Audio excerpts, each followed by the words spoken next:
Welcome to my new blog. আজকের ব্লগে আমি দেখাবো আমার এই যে পেশায় একজন আমার কাকা কৃষক লোক, তিনি চলে আসছেন আমাদের এখানে। একটু শুনবো আমরা আমাদের জমিতে, তা সে আর কি হাল মারবে, আর কি হাল মারার জন্য এখানে চলে আসছে। তা একটু আমার কাকা আসলে খুবই রসিক লোক, কাকা খুব ভালো গান গান গান গাইতে পারে। তা কাকাকে একটু অনুরোধ করবো, তুমি একটু গান শোনাও আমাকে, বলো কাকা গান কর। ওই যে হাসে খালি গান শুনেও শুনেও না না না না গান ক। ও প্রাণ মোর কাহান্দে রে ওরে কলি যুগের ভাব দেখিয়া ওরে আমি যাব মাগো ওরে সন্ন্যাসী হায়া। হরি বল হরি বল হরি বল। আর ঘরে আছে মামোর ওরে বিষ্ণু প্রিয়া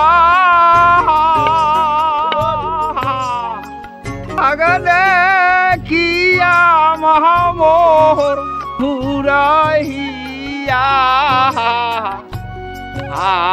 আমি যাব মাগো সন্ন্যাসী হায়া। হরি বল হরি বল। ভালো দি আর কান্দে হাতে মামোর ওরে আতলা ঝোলা ওরে তাতে মামোর জপের মালা আমি যাব মাগো সন্ন্যাসী হায়া। হরি বল। এক ক্যামেরা দিয়ে দেখাচ্ছে এই যে লাঙল, এই যে এটা জোঙাল, এই যে হালুয়া গরু দুটো এখানে রয়েছে। এই কিছুক্ষণ পরে, এই তো একটু পরে আর কি, একটু যাই হোক অন্য জায়গায় হাল মারে আসলো, তো এখানে হাল মারবে, এখানে আর কি শাক বুনবো আমরা। তো দেখতে থাকো, আমি তোমাদেরকে দেখাবো কীভাবে গ্রাম অঞ্চলে কীভাবে হাল চাষ এখনো করে, সে ব্যাপারটা আমি তোমাদেরকে দেখাবো। তা কাকা জল খা একটু পান সুপারি খা।